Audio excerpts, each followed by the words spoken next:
Dans un monde lointain, régnait un silence oppressant qui avait englouti les voix de tous les êtres vivants. Les habitants de ce monde étaient privés de leur capacité à communiquer, et ils se mouvaient dans un silence qui s'étendait sur tout le royaume.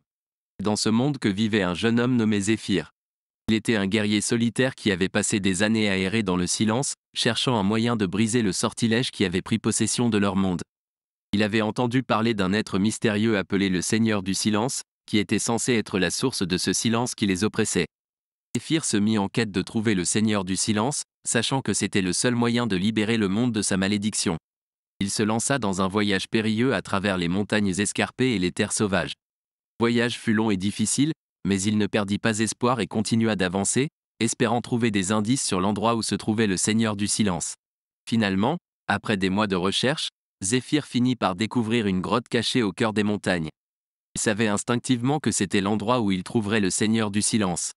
Il entra dans la grotte, prêt à affronter tout ce qui se mettrait sur son chemin. La grotte était sombre et sinistre, remplie de pièges et de dangers mortels.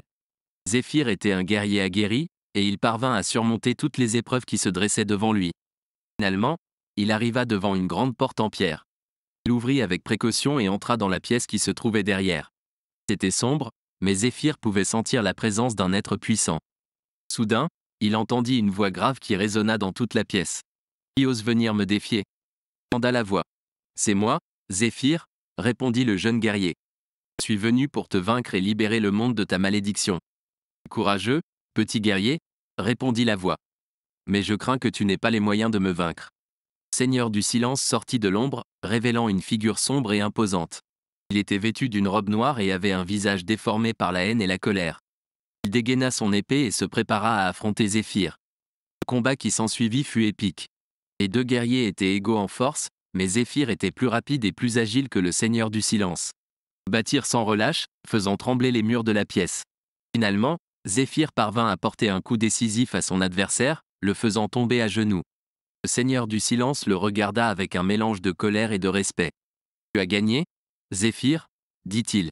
« Je suis vaincu. » Zéphyr s'approcha de son adversaire et abaissa son épée. « Pourquoi as-tu causé ce silence oppressant qui règne sur notre monde ?» demanda-t-il. « Je l'ai fait pour punir les habitants de ce monde », répondit le Seigneur du Silence.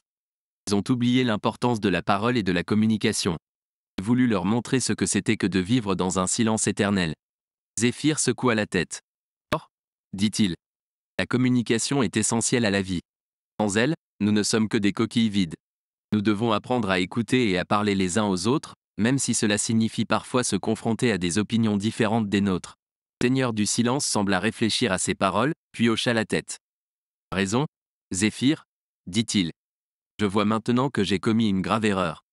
Je vais lever ma malédiction et permettre aux habitants de ce monde de retrouver leur voix. » Zéphyr sourit, satisfait de voir que sa mission était accomplie. Il quitta la grotte, sachant que le monde serait à nouveau rempli de sons et de voix.